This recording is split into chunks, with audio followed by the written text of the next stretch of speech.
사람은 지성과 이성을 가지고 있죠.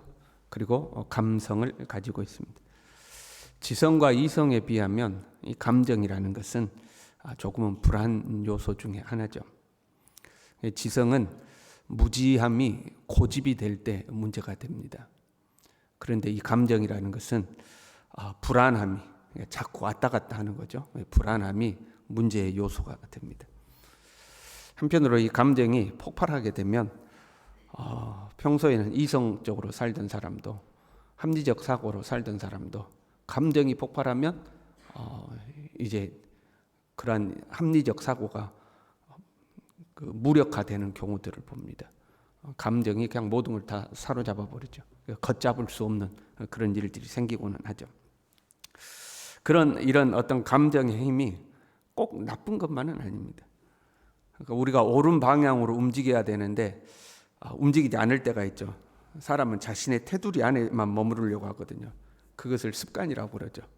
삶의 방식을 바꾼다거나 어떤 자기의 삶의 테두리를 벗어나려고 하면 사람은 불안감을 느낍니다. 그래서 우리가 낯선 곳을 가도 불안감을 느끼는 거잖아요.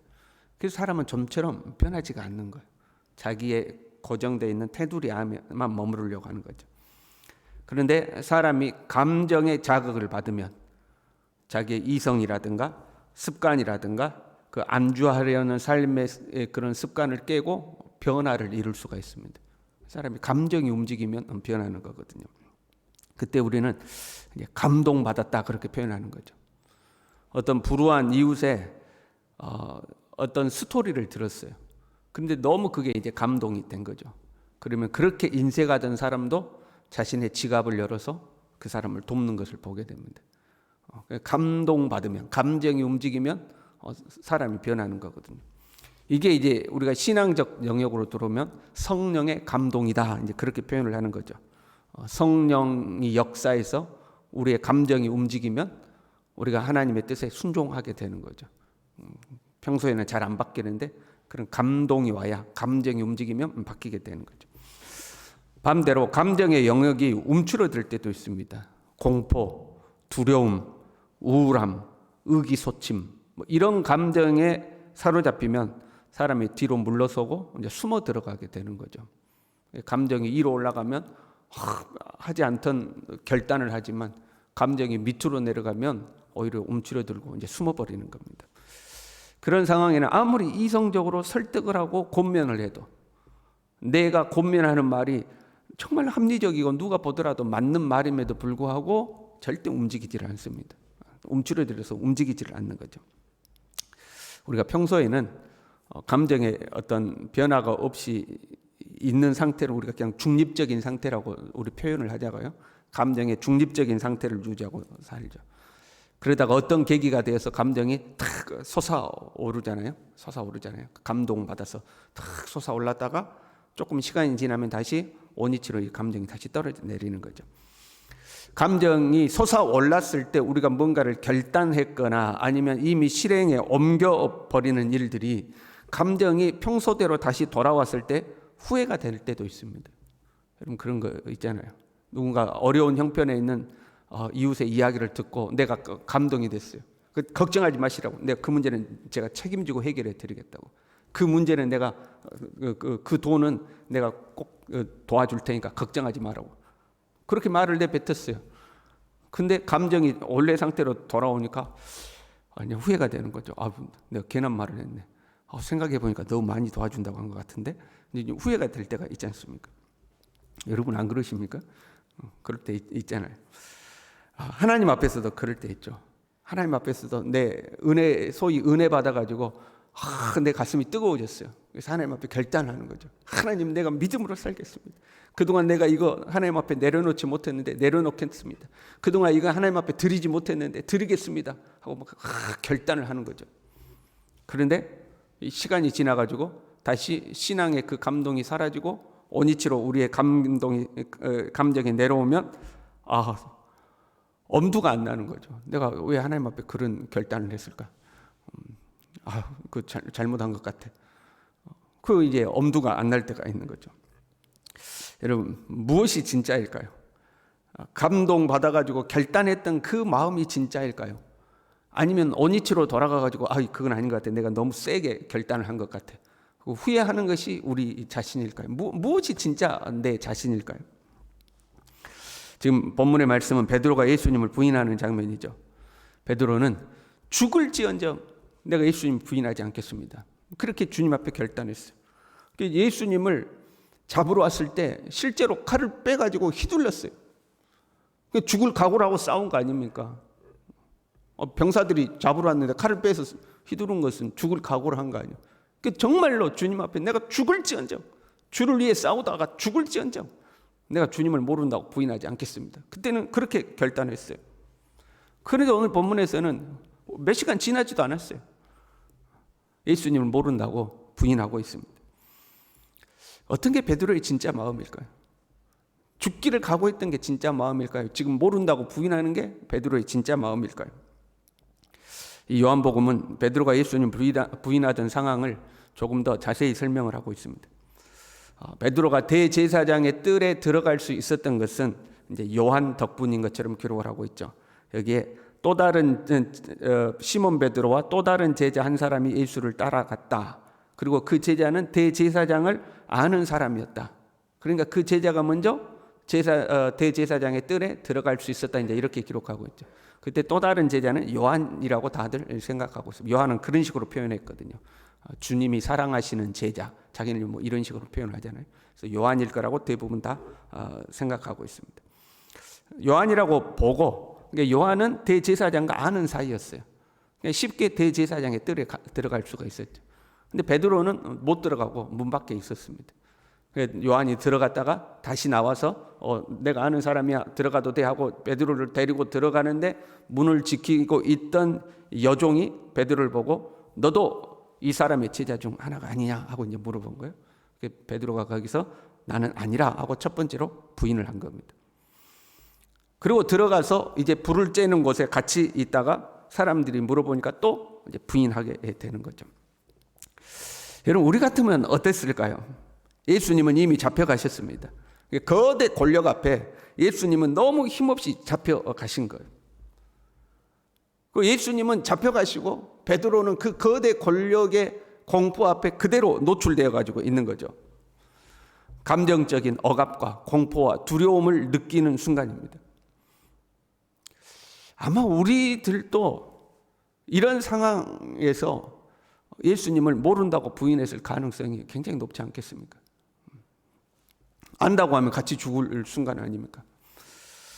사람이란 참으로 연약하다고 해야 될까요? 걷잡을 수 없다고 해야 될까요? 베드로는 지금 위로 올라갔다 밑으로 내려왔다를 몇 시간 안에 지금 경험하고 있는 거예요. 위로 올라갔을 때는 주를 위하여 내가 죽겠나이다 했는데 지금 이제는 완전 밑으로 확 내려가서 나 전혀 모른다, 그 사람 모른다 하고 부인하고 있는 거죠. 그리고 나중에 제정신이 돌아왔을 때는 통곡하고 울게 됩니다. 우리도 감정의 변화를 경험하죠.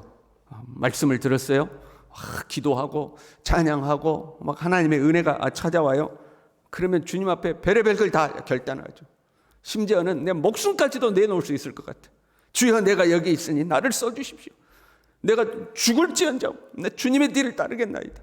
주님이 원하시면 내 소유도 다 주님 앞에 내놓겠나이다. 막 은혜가 차오르면 우리가 그런 결단을 하잖아요. 그런데 현실에 부딪히면 돈 많은 돈 10만 원도 주님 앞에 내놓기 주저할 때가 있죠. 은혜가 차오르면 목숨도 내놓는다고 하는데 그게 다 없어져 버리고 나면 언제 내가 그랬냐는 식으로 우리가 변하는 거죠. 그래서 여러분, 사람을 믿으면 안 되는 거예요. 사람을 믿으면 안 되는 거예요. 심지어는 자기 자신도 믿을 수가 없는 거예요. 그렇잖아요. 내 감정이 확 올랐을 때는 별의별 걸 다 할 수 있을 것 같은데 감정이 바닥으로 떨어지면 그냥 움츠려두고 숨어 들어가지고 아무것도 못하는 거예요. 내가 내 자신이 어떻게 될지는 모르는 거예요. 사람이 악해서라기보다는 사람의 감정이라는 게 그런 거예요. 올라갔다가 내려갔다가 하는 거예요. 성령께서 우리를 붙잡지 않으시면, 우리가 성령께 붙들리지 않으면 우리는 아마 주님을 부인하고 또는 그랬다가 또 결단하고 이걸 아마 평생 반복하고 살 겁니다. 은혜 받으면 결단했다가 또 좀 수그러들면 또 후회했다가 부인했다가 결단했다가 부인했다가 평생 그렇게 살지도 몰라요. 근데 베드로가 성령 받고 성령께 붙들리고 나니까 그다음부터는 주님을 부인하지 아니하고 순교하는 그 길을 걸어가게 되는 거죠. 우리는 우리 자신을 믿을 수가 없는 거예요. 성령께 붙들려야 되는 거예요. 하나님의 손에 붙잡혀야 하는 거예요. 한 가지 주목해야 할 것은요, 베드로가 세 번째 예수님을 모른다고 부인하는 상황입니다. 베드로가 세 번째 예수님을 부인할 때는 마태복음에 보면 저주하고 맹세하여 모른다고 부인했습니다. 저주했다는 것은 예수님을 저주했다는 게 아니고 내가 거짓말하면 내가 저주를 받겠다, 이제 이런 맹세예요. 강력한 맹세죠. 내 말이 거짓말이면 내가 저주받아, 하늘에서 벼락이 떨어져 가지고 맞아 죽어도 싸다, 이제 이런 맹세거든요. 강력하게 맹세하고 예수님을 모른다고 부인했죠. 그 세 번째 상황이 본문에 이렇게 기록되어 있습니다. 26절에요. 대제사장의 종 하나는 베드로에게 길을 잘린 사람의 친척이라 이르되 네가 그 사람과 함께 동산에 있는 것을 내가 보지 아니하였느냐. 예수님께서 베드로에게 칼을 가진 자는 칼로 망한다, 이렇게 말씀하셨죠. 베드로가 휘두른 칼이 몇 시간이 안 돼서 다시 베드로에게 돌아오고 있는 상황입니다.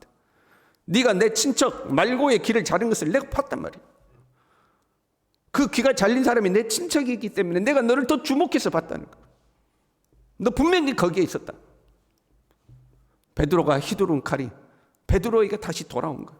베드로는 그 상황을 부인하기 위해서 저주하고 맹세하면 나 절대 그 사람 아니다, 그런 상황이 된 거예요.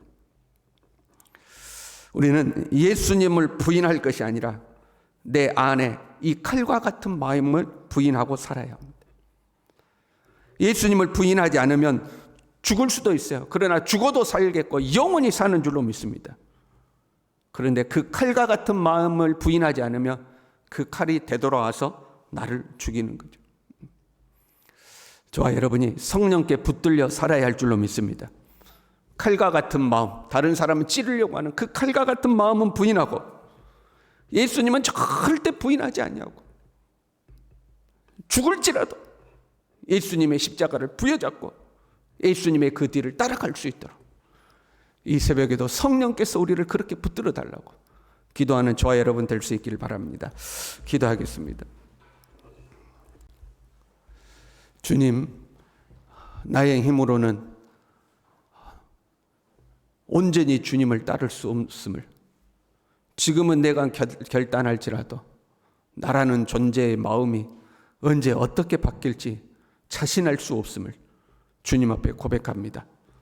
성령이여 간절히 소망하오니 우리를 강권하여 붙들어 주시고 감정에 휘둘리지 아니하고 상황에 휘둘리지 아니하고 언제 어느 때 어떤 순간이라도 예수 그리스도 의지하고 예수 그리스도 십자가 붙들고 살아갈 수 있도록 내 안에 있는 이 검과 같은 칼과 같은 못된 마음은 다 십자가에 못 박아버리고 오직 예수 그리스도의 그 마음 붙들고 살아갈 수 있도록 우리 모두를 강권하여 붙잡아 주시옵소서. 예수님의 이름으로 기도 올리옵나이다. 아멘.